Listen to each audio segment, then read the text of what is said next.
सत गुरु की महिमा अनंत अनंत किया उपकार नेत्र अनंत अनंत दिखावनहार नेत्र अनंत हारिया अनंत दिखावनहार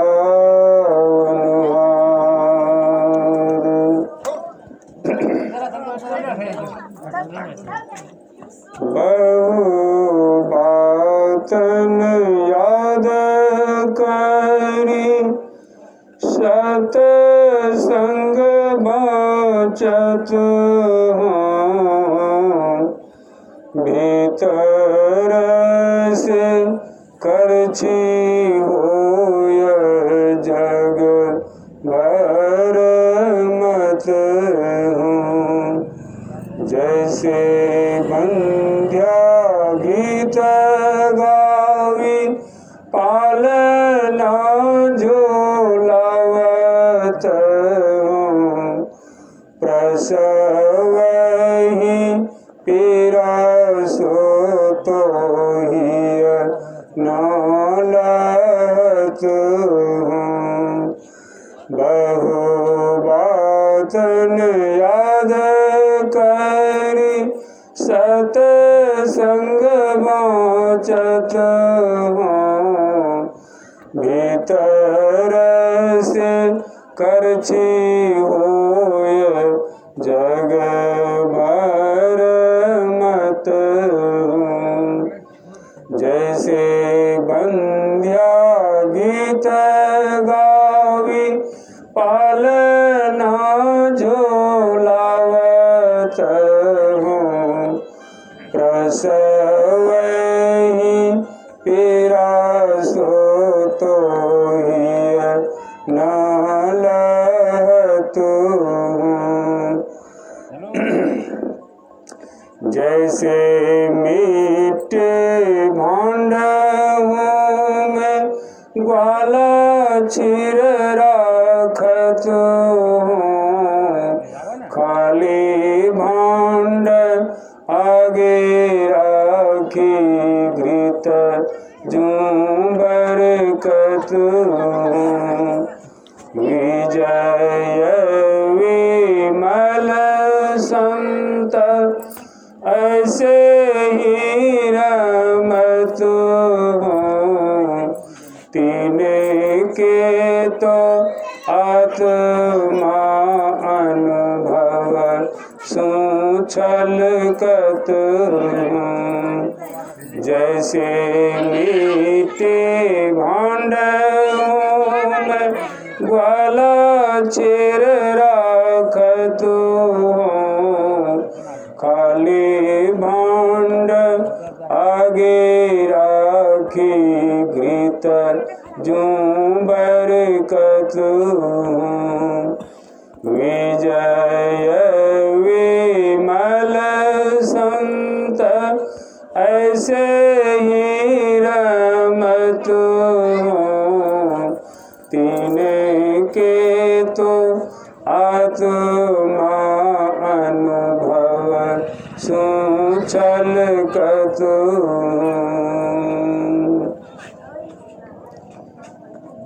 संत पंथ को सुनने आए हुए प्रेमीजन, अभी आप लोग भजन सुन रहे थे।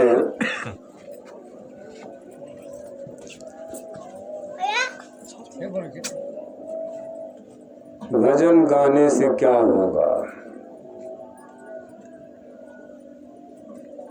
बात सच्ची है, इसीलिए वह कड़वी है।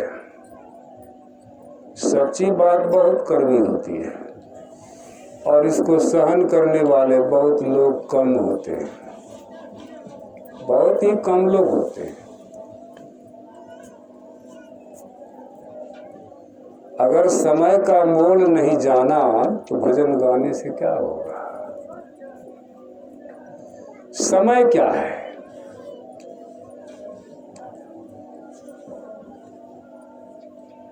दिन में हम लोग सुन रहे थे, यही मानुष देह समैया। मनुष्य का शरीर मिला है, साथ ही समय भी मिला है। समय कितना है ये किसी को जानकारी नहीं है। बिरले कोई महापुरुष को ये जानकारी हो जाती है कि मैं कब तक रहूंगा, तब तक भी रहते हैं। और आम मनुष्य को इसका पता नहीं होता है, लेकिन उसको संत महात्मा समझाते हैं कि देखो समय बहुत थोड़ा है, उस थोड़े से समय में अपना काम बना लो, इस काम की प्राथमिकता दो। भजन करना जो है यह प्राथमिकता दो। संसार के जितने भी काम हैं वो काम थोड़ा देर रुक भी जाएगा तो कोई फर्क नहीं पड़ेगा, लेकिन भजन अगर आपका नहीं होगा तो आपका हानि हो जाएगी। औरों का तो हो नहीं हो, लेकिन आपका जरूर होगा। क्या तो उपनिषदकार कहते हैं कि इहि चेद वेदी दत्त सत्य मस्ति न चेदिहा वेदिन महति विनष्टि भूतेषु विचित्य धीरा प्रत्यास्माद लोकाद मृता भवन्ति। यदि इस जन्म में ब्रह्म को जान लिया तब तो ठीक है, और यदि इस जन्म में ब्रह्म को नहीं जाना तब क्या होगा? बहुत बड़ी भारी हानि है। चारों बात, बहुत बड़ी भारी और हानि है। क्योंकि पहले के महापुरुष ने उस ब्रह्म को जाना और जान करके हम लोगों को उपदेश करके गया, मर करके अमर हो गया। आज उनका शरीर नहीं है, लेकिन उनकी वाणी है। जैसे अभी आप लोग भजन सुन रहे थे बाबा साईं साहब की, उनका भजन ये 50 ठो भजनावली में से 50 ठो भजन है, जिसमें एक भजन आपको सुनाया गया। और महर्षि में ही पदावली में 140 भजन है, जिनमें से एक भजन सुनाया गया, बिना गुरु की कृपा पाए जीवन नहीं जीवन उधारा है। दोनों बात एक ही है, लेकिन कहने का तरीका अलग है। जब सूर्योदय होता है तो सूर्य की किरणें सभी जगह जाती है, सभी जगह प्रकाश फैलाती है, लेकिन उस प्रकाश को लेने वाला, उस प्रकाश को जानने वाला, उस प्रकाश को अनुभव करने वाला कोई पात्रवान पुरुष ही लेता है, सब नहीं लेता है। ठीक उसी तरह से गुरु की कृपा होती है, अपने सभी शिष्य पर कृपा होती है। ऐसा नहीं कि 10 पर होती है 50 पर नहीं होती है, ऐसा नहीं होता है। उसके सामने जितने बैठे हुए हैं या जितने उनके शिष्य हैं, कृपा होगी तो सब पर होगी, लेकिन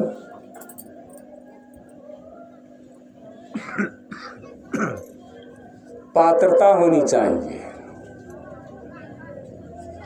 आपका पात्र कैसा है? अगर पात्र आपका गहरा है, सीधा है, तो उस पात्र में कुछ आएगा। यदि वही पात्र उल्टा है तो उस पर कृपा आकर के भी बाहर चला जाएगा। जैसे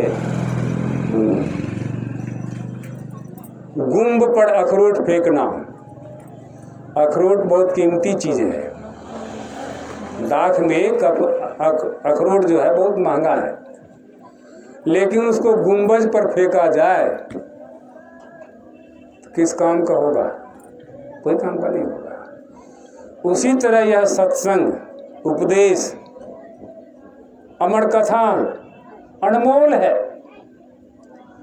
लेकिन किसी मूर्ख को उपदेश किया जाए तो उसका क्या प्रभाव, क्या मोल होगा? कोई मोल नहीं होगा। उसका मोल कौन देगा? जो पात्रता में होगा। मैंने चर्चा में कह रहा था दिन में, जब मैं अपने पूज्य गुरुदेव के सामने गया, उस समय उनके सामने लगभग 10,000 आदमी से कम नहीं होगा और उनका उपदेश हो रहा था। वे उपदेश कर रहे थे, बाबा कबीर साहब की वाणी का विश्लेषण कर रहे थे। भांग तमाकू छूतरा अफीम और शराब, कह कबीर इनको तजे तब पावे दीदार। क्या वे 10,000 आदमी बहरा थे? गूंगा थे? अंधे थे? नहीं थे? सुनते नहीं थे? सब सुनते थे, लेकिन असर में कितने को पड़ा? बिरला कोई एक आध को पड़ गया असर। जिन्होंने कसम खाया, प्रतिज्ञा लिया, आज से इसको हाथ नहीं लगाऊंगा, आज तक वह मनुष्य इस बात को निभा रहा है। तो यहाँ पर क्या बात आई? पात्रता। उस बात को मानने वाला कोई हो तब ना। आज से आप लोग सत्संग कर रहे हैं, आज से इस दरगाहीगंज में सत्संग हो रहा है। मुझे याद है, सुखदेव बाबा थे ये ढाला के पास, है ना। 85 में उन्होंने मुझे लाया था यहाँ, यहीं से ले गया था मोधरा सत्संग कराने के लिए। तब से मैं इस क्षेत्र में आता हूँ। आज सुखदेव बाबा नहीं है, तब से मैं जानता हूँ कि इस क्षेत्र के लोग सत्संगी हैं। लेकिन वही घोड़ा वही मैदान, कोई परिवर्तन नहीं हुआ है। बहुत बार लोगों ने सत्संग सुना है, बड़े बड़े महात्मा का सत्संग सुना हुआ। इसी दरगाहीगंज में बगल में सत्संग हुआ था, वहां भी लोग सुने होंगे, बराबर सुनते हैं। तो थोड़ा सा क्या हुआ है, तो बाहर से आमने सामने खड़ी बीड़ी नहीं खाते हैं, फेसबुक में चलता है।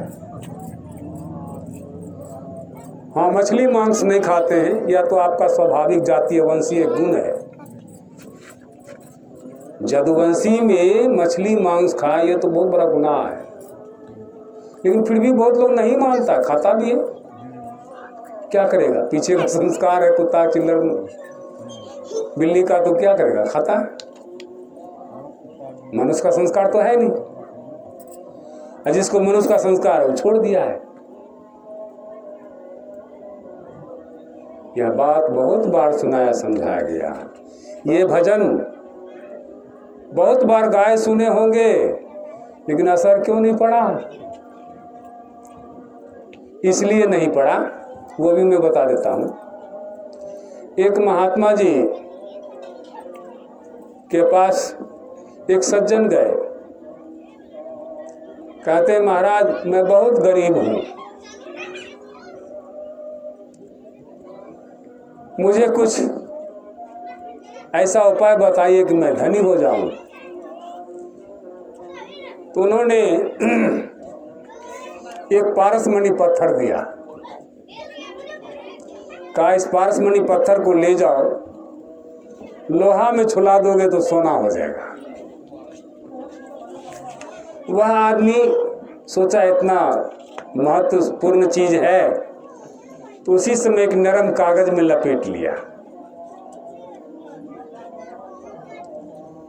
उसके जेब में रुमाल था, फिर रुमाल में भी उसको लपेट लिया, बांध लिया।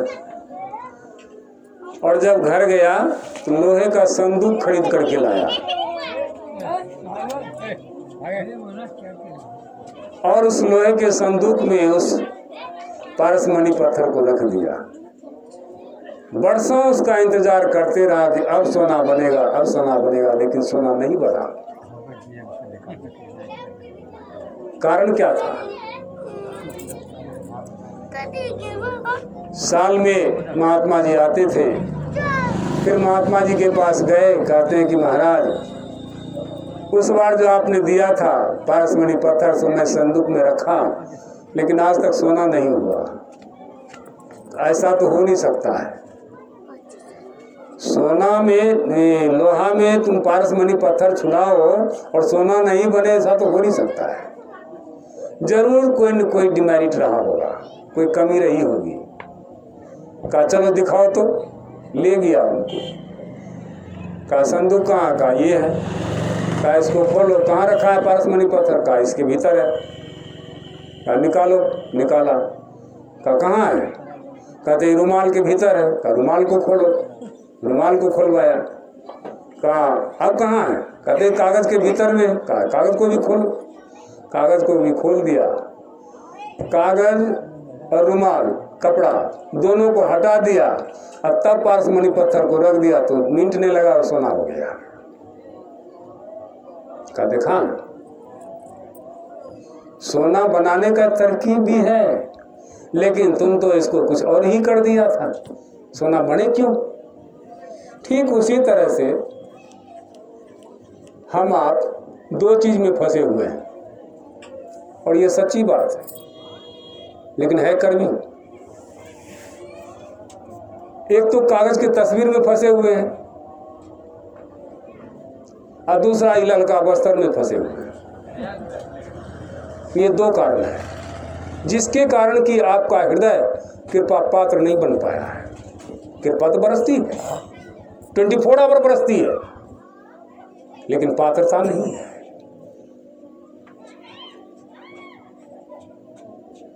पात्र आपका उल्टा है,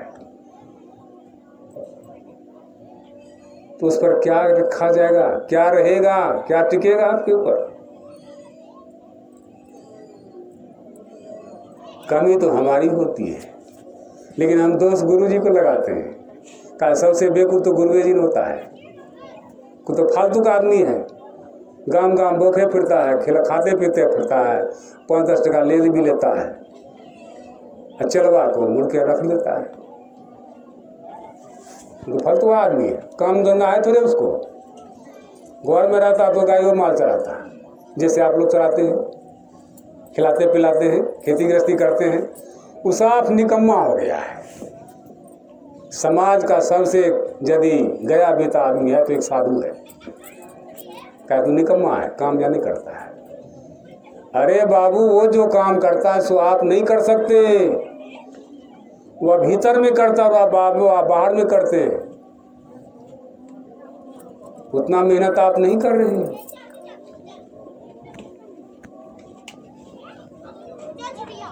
अब रोज गाते हैं बिंदु ध्यान विधि नाद ध्यान विधि, क्या करते हैं, किनसे किनसे होता है। और आपको पढ़ाने वाला इसने यहाँ तक पढ़ा दिया, जब तक मानस जप मानस ध्यान नहीं बनेगा तब तक आपसे बिंदु ध्यान नहीं होगा। अब लोग पहले जप करो ना, इससे फुर्सतें नहीं उधर, और तब तक में गुरु जी भी चले जाएंगे और चलवा भी जा सकता है, कोई बड़ी बात तो है नहीं। उसमें भी कोरोना का दबाव आ गया है।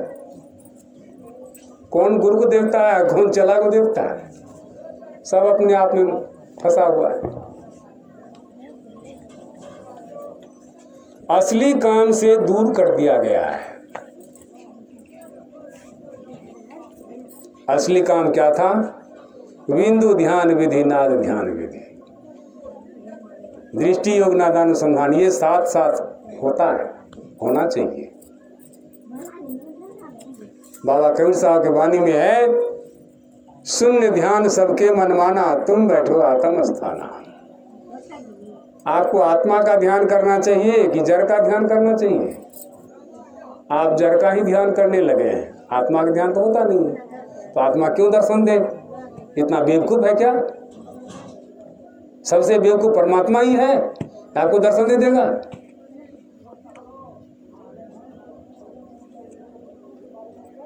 आप पहले अपने आत्मा का दर्शन कीजिए, तो परमात्मा तो कहीं दूर थोड़ी ना, वो बगले में वही है नियरे सूझत नाही लानत ऐसो जिंद, तुलसी या संसार को भयो मोतियाबिंद।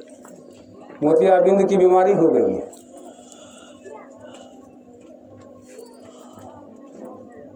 आया था हरिभजन को होटल लगे का पास, बाहर में जर में जाकर के सट गए।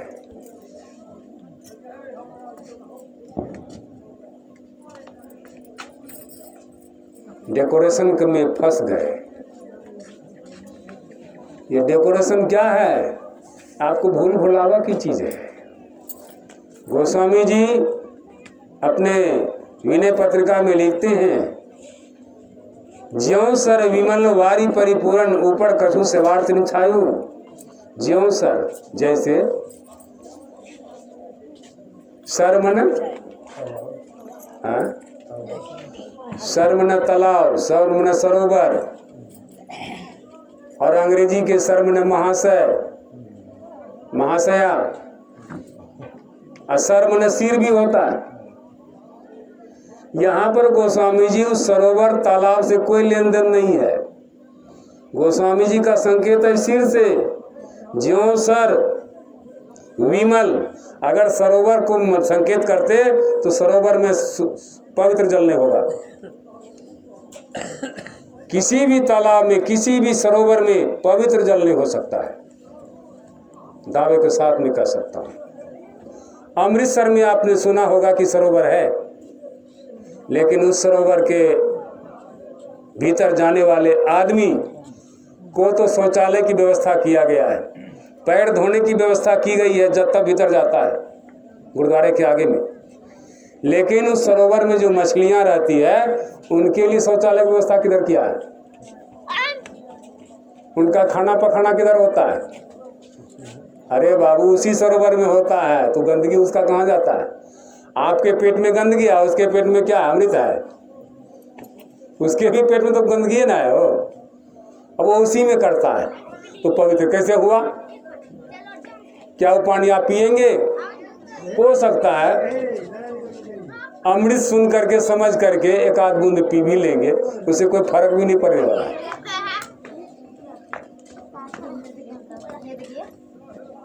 लेकिन यहाँ पर गोस्वामी जी कहते हैं कोई साधारण पुरुष तो है नहीं, तो संत है, वे क्या कर रहे, झूठ तो बोल नहीं सकते। तो ज्यों सर जैसे सिर के अंदर विमल पवित्र वारी माने जल, इस सिर के अंदर में पवित्र जल है, परिपूर्ण लबालब भरा हुआ है। लेकिन ऊपर कछु सेवार्तिन छायो, ऊपर से सेवाड़ छाया हुआ है, उस पर छाया दिया हुआ है, इसलिए उसका पता नहीं चलता है, आम मनुष्य को पता नहीं चलता। लेकिन जो गुरु से युक्ति सीख करके उसके तरफ चला है उसको पता चल गया है, इसके प्रमाण दिया है।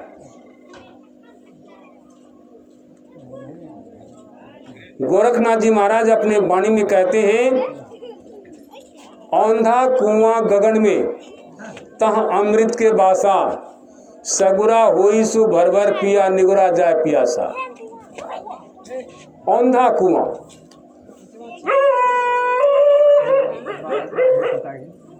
धरती पर जो कुआं है उसका मुंह ऊपर होता है और पेंदा नीचे होता है, उस पेंदे में जल होता है।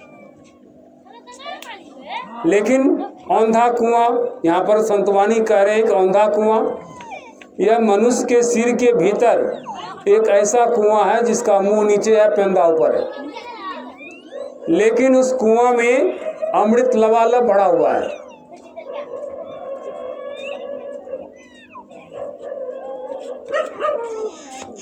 सगुरा होई सु भर भर पिया, कौन पिएगा? जो इसका अभ्यासी होगा, संत सदगुरु होगा, वही किसी और को पिला भी सकता है, वही किसी को जना भी सकता है। बाकी तो जनाने का हिम्मत नहीं रख सकता है, बोल सकता है लेकिन जना नहीं सकता है, प्रैक्टिकल नहीं करा सकता। जिसको संत पलटू साहब भी कहते हैं उल्टा कुआं गगन में तिसमें जरे चिराग, तिसमें जरे चिराग रोगन बिनवाती, 6 ऋतु 12 मास रात जड़ते दिन राती, तिनके पूरे भाग जाए के नजर में आवे। जिसके अंदर के नजर में आता है उसका पूरा पूरा भाग, पूरा पूरा हिस्सा है। वो बड़े भागशाली हैं जो उसके अंदर में वह दीपक प्रकाश बढ़ रहा है कुआं में, उल्टा कुआं में। और जहां दीपक बढ़ रहा है वहीं पर शब्द भी हो रहा है, शब्द रूपी अमृत भरा पड़ा हुआ है। इसलिए कृपा पात्र बनिए। अभी मैंने अपनी वाणी को गाया, बहु बातन याद करी। संसार में बहुत से संत महात्मा के वाणी हैं, उनको गा गा करके लोग सुनाते हैं, लोगों को खुश कर देते हैं। लेकिन कैसा हुआ गाना? यदि उसको प्रैक्टिकल नहीं हुआ है, अनुभूति नहीं हुआ है, तो क्या है वो? तो कड़छी, लोहे की कड़छी होती है, लकड़ी की भी कड़छी होती है, स्टील की भी कड़छी होती है, सिल्वर की भी कड़छी होती है, पीतल की भी कड़छी होती है। उससे चावल दाल सब्जी चलाते हैं।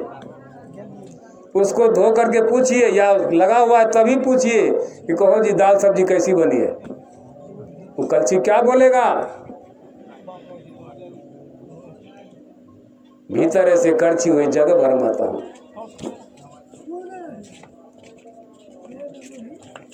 उसी तरह से उदाहरण दिया, जैसे बंध्या गीत गावे।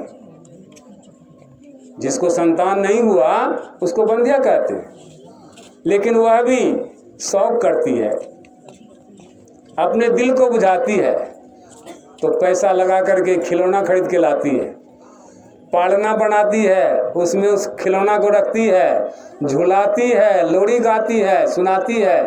किसको सुनाती है? खिलौना सुनता है, उसका मन सुनता है, और अपना पेट को भी हंसोता है। ये बच्चा को जन्म हम ही दिए हैं, उसका पीड़ा का पता चला? उस महिला को पीड़ा का पता चला? भगवान कृष्ण का जन्माष्टमी होता है 8 भादव को, होता है ना, उसमें झूलनोत्सव होता है ना, हर जगह हर गांव घर में उसको मनाते हैं लोग, पालना लगाते हैं, उसमें शालिग्राम को रखते हैं, कृष्ण भगवान की मूर्ति को रखते हैं, रक्ता को राधा को रखते हैं और झुलाते। क्या बूढ़ा, क्या बूढ़ी, क्या युवक, क्या युवती, क्या लड़की, क्या छोटी बच्ची, क्या बच्चा, सब जाकर के उसमें 2-4 रुपया रख, बूढ़ा बूढ़ी ऐसे करता है, वैसे ही 2-4 रुपया रखा, 1-2 बार झुला दिया। उन सबको पूछिए, आज कृष्ण भगवान का जन्मदिन है, कृष्ण भगवान को जन्म किसने दिया है?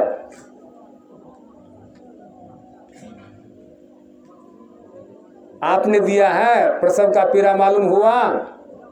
कोई महिला नहीं बता सकती, कोई पुरुष नहीं बता सकता कि आज कृष्णाष्टमी है तो उसको जन्म हमने दिया है, तो हमको पेटू में दर्द हुआ था कि कमर में दर्द हुआ था कि छाती में दर्द हुआ था। ये कोई कहने वाला तैयार नहीं है। हाँ, अगर उस समय माता देव की हो, उससे पूछिएगा तो वो कह देगा कि हाँ, इसको जन्म देने में यहाँ कष्ट हुआ था, ऐसा कष्ट हुआ था। क्यों? तो जन्मदात्री माता एकमात्र देव की थी। रुक्मिणी तो उनकी पत्नी है, सत्यभामा तो उनकी पत्नी है, जामवंती तो उनकी पत्नी है। भगवान कृष्ण के 3 पत्नी। ऐसे तो लोग कहते हैं 16,108 पतरानी थी, लेकिन ये बात समझे नहीं आप। 3 उसके मुख्य पत्नी थी और बाकी सभी उनके शिष्या थे। पत्नी नहीं था, प्रेमिका था। उन तीनों से संतान भी हुआ है। तो कहने का तात्पर्य है कि जैसे बंध्या गीत गावी पालना झुलावत हूं, प्रसव वही पीड़ा सो तो ही अनुलाप। उसके हृदय में प्रसव की पीड़ा का अनुभव नहीं होता है। दूसरा उदाहरण, जैसे मिट्टी भांड हूं में ग्वाला छिर रखा तू। आज गाय भैंस पालने वाले लोग प्लास्टिक के, स्टील के बर्तन में धोते हैं, गाड़ते हैं, रखते हैं। लेकिन पहले जमाने में हमको तो याद है कि 1975 में मिट्टी के मिट्टिया में लोग दूते गाड़ते थे, उसी में रखते थे, शाम में दूते थे, उसी में रखते थे, कुछ खाते थे, कुछ रह भी जाता था, और सुबह में दू करके मिला करके खाते पीते थे, बेच भी लेते थे। और तब उस बर्तन को क्या करते थे, धो करके चूल्हा जब गर्म होता था तो उस पर वो उल्टा के रख देते थे। उसके ताव से जो रात भर में घी सोख पाता था वह मिट्टी का बर्तन, वह बरकता था, सन सन सन सन घी बरकता था।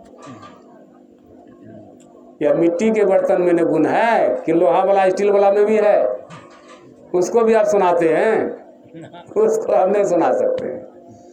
तो उसी तरह से मनुष्य जो है आज लोहा स्टील हो गया, इसमें कहाँ से तत्व निकलेगा, कहाँ से अनुभव होगी, उस सन बरकेगा कहाँ से, उसका हृदय तो लोहा हो गया है।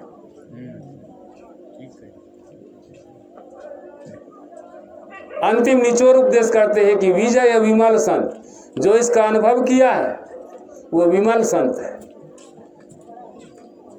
ऐसे ही रमत है, उनका कोई साकी मुकाम नहीं, वो तो जहाँ इच्छा हुआ तहाँ चल दिया, जहाँ भक्तों ने पुकारा वहाँ चले गए, उसका कोई साकी मुकाम नहीं, उसका कोई टाइम प्रतिबंध नहीं रहता है,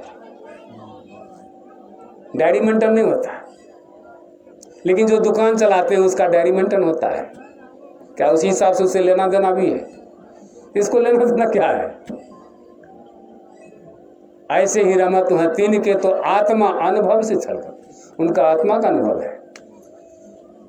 बाबा साईं साहब 50 भजन लिखे हैं भजनावली में, किसी का देख करके नहीं लिखे हैं।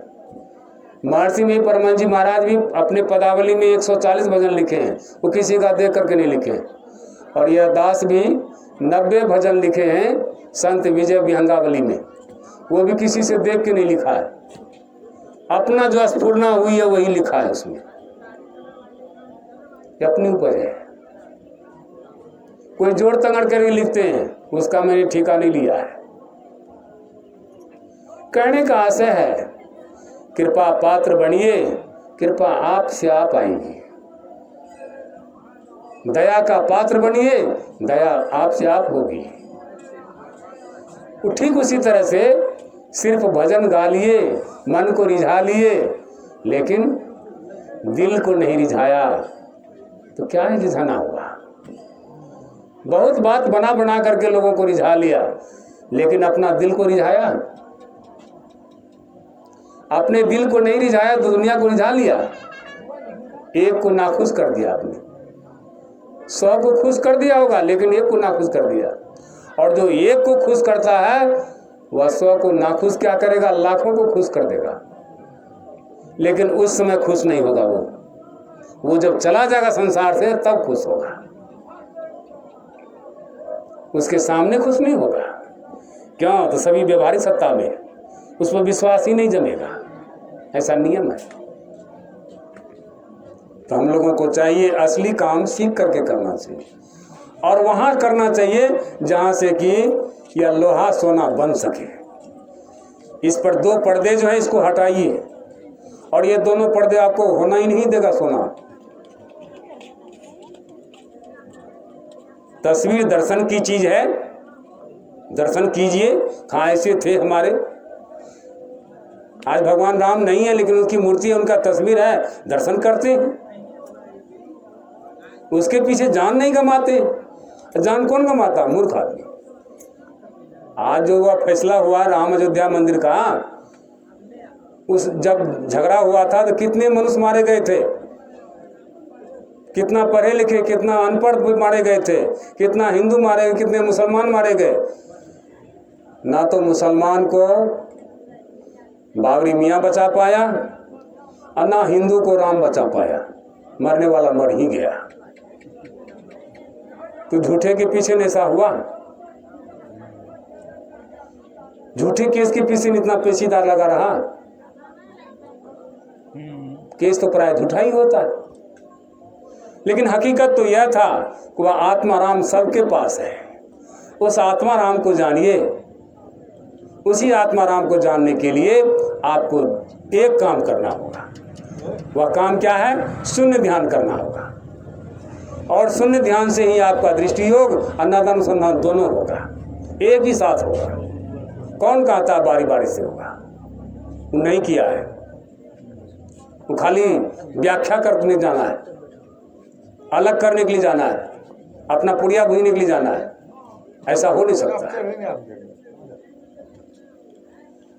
जैसे रुपया सिक्का का दो पहलू होता है, एक तरफ भारत और एक तरफ पैसा। एक को निकाल लीजिए, नहीं चलेगा। थोड़ा सा उसमें दाग पड़ जाए तो नहीं चलेगा, है नकली टका नहीं लेंगे। ठीक उसी तरह से आपके शरीर से एक को निकल जाने पर भी आपका एक से काम चल जाएगा थोड़ी देर के लिए, लेकिन दोनों निकल जाएगा तब कोई काम का नहीं रहेगा। तब तो राम नाम सत्य है, सबका यही गत है। अंतिम में यही बात बोलना पड़ेगा, और यही बात पहले बोलना चाहिए जो कि राम नाम ही सत्य है, और सबको करके ऐसा गत में हो जाना चाहिए। ये साक्षात सत्य है। तो शून्य ध्यान करेंगे तो वहां से आपको ये दोनों काम होगा, दृष्टि योग भी होगी, नादानुसंधान भी होगा। अवश्य इसके मर्मज्ञ से इसकी युक्ति सीख करके करना चाहिए, और यही आपका मूल काम है। मूल में भूल है, डार में न फूल है, तो दुख रूपी सूल कैसे कटेगा? सूल को कटना है, मिटाना है, तो आपको अपने आप में अपने आप का शून्य का ध्यान करना होगा, और वहां से आपका असली काम होगा। चाहे कितना बड़ा महापुरुष क्यों न हो, उनके मूर्ति का, उनके तस्वीर का ध्यान करेंगे, स्थूल का ध्यान होगा। और वह विषय का ध्यान होता है। विषय के ध्यान में लोग अपने को गंवा सकते हैं, लेकिन उसे कुछ मिल नहीं सकता है। जैसे रूप प्रलोभ पतंग जरे गज भोग फंसे स्पर्श किए से, शब्द प्रलोभ कुरंग फंसे भौरा फंसता नित गंध पिए से, नंद के नर क्यों फंसे नित पंच विषय के ध्यान करने से। ये पांचों विषय का जो ध्यान करता है वह पांचों विषय में खत्म हो जाता है, उसे असली ध्यान नहीं होता है। असली ध्यान तो होगा शून्य ध्यान, जो कि भगवान कृष्ण भी करते थे, जो कि सभी संतों ने किया है। अवश्य इसकी युक्ति सीख करके हम लोगों को अभ्यास करना चाहिए। श्री सद्गुरु महाराज की जय। आरती करिए संत शरण की, मूल विधि है मोक्ष मिलन की। संत की महिमा संत श्री गावै, संत की रज त्रिदेव न पावै। शून्य शिखर विहंग चली जाई, 10 अवतार न उहाँ समाई। कोटिक जतन करे बहु केरा, संत बिना नहीं कटता फेरा। संत नाम रस सुधा पिलाई, अलल उलटी पी निज घर जाही। दास विजय संतन की शरण, बहुरिन आइए भव मातरन। आरती करिए संत शरण की, मूल विधि है मोक्ष मिलन की। सतनाम सतनाम सतनाम।